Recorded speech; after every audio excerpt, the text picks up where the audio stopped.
반갑습니다. 전정준 TV의 전정준 변호사입니다. 여기는 미국의 수도 워싱턴입니다.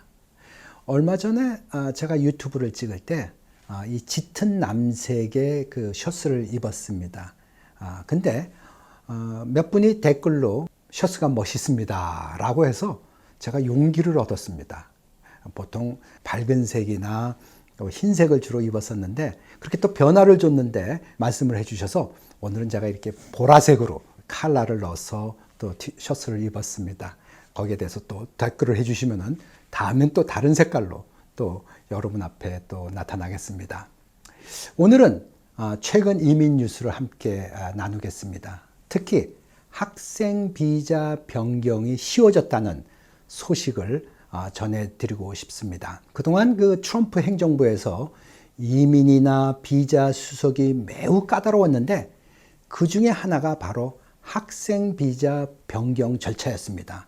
예를 들면은 미국의 방문 비자, B2 비자로 와서 학생 비자로 바꾸는 경우, 여러분 여기서 조심할 거는 그 무비자로 오신 분들 학생 비자로 변경이 불가능합니다. 단지 B2 방문 비자를 미 대상에서 받으신 분들은 가능할 수가 있었습니다.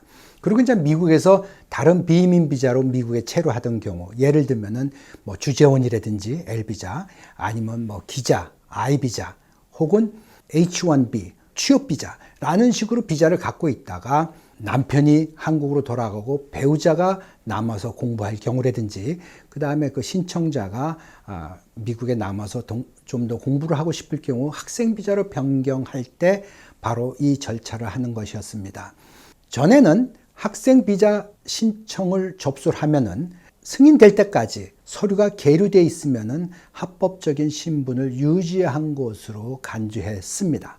그러나 트럼프 행정부 하에서는 그렇게 학생 비자 변경 신청을 넣었다 할지라도 신분의 갭을 유지하기 위해서 소위 브리지 갭 애플리케이션이라는 것을 해야 됐습니다. 즉 비자 신분을 다리로 연결하는 그런 신청서를 내라는 것입니다. 따라서 학생 비자 변경 신청을 넣었으면은 그 승인이 날 때까지 합법적인 B2, 즉 방문 비자 또한 신청해서 유지해야 될 것을 요구했는데 그것이 바로 브리지 애플리케이션이라는 것입니다. 따라서 학생 비자 변경 신청을 할 때 B2 비자 연장도 동시에 해야 됐습니다. 어떤 때는 시간을 두고 할 수도 있지만은, 그래서 신청을 두 개를 해야 되기 때문에 경비도 많이 들고 그리고 또 서류도 복잡합니다. 비자 변경 신청과 그 다음에 B2 그 방문 비자 신청서 또한 이민국 양식이 똑같습니다. I-539라는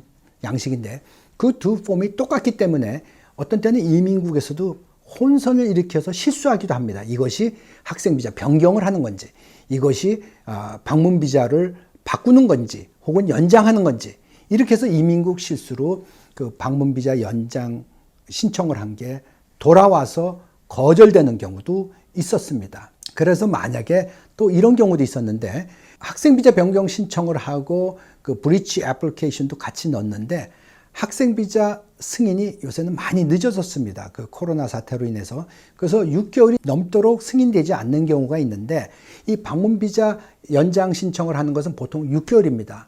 근데 6개월이 지난 다음에 또 연장을 해야 되는데 그것을 놓치는 바람에 브리지 갭 애플리케이션을 또 다시 연장하지 않았다고 해서 학생 비자 변경 신청했던 것이 거절되는 그런 혼선도 많이 있었습니다. 그래서 많은 사람들이 학생 비자 변경 신청하는 것을 굉장히 까다로워하고 어려워하고 포기하는 그런 경우도 있었습니다.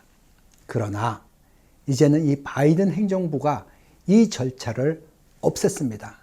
따라서 앞으로 학생 비자 변경 신청할 때는 비자 변경 신청서만 접수하면 되고 전과 같이 또 다른 그 브리지 갭 애플리케이션을 신청하지 않아도 되게 되었습니다.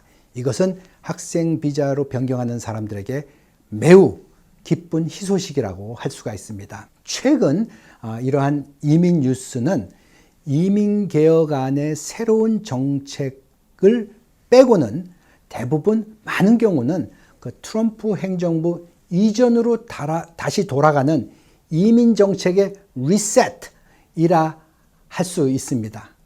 앞으로도 친이민 정책이 계속 발표될 수 있기를 기대해 보면서 오늘 방송을 마치겠습니다.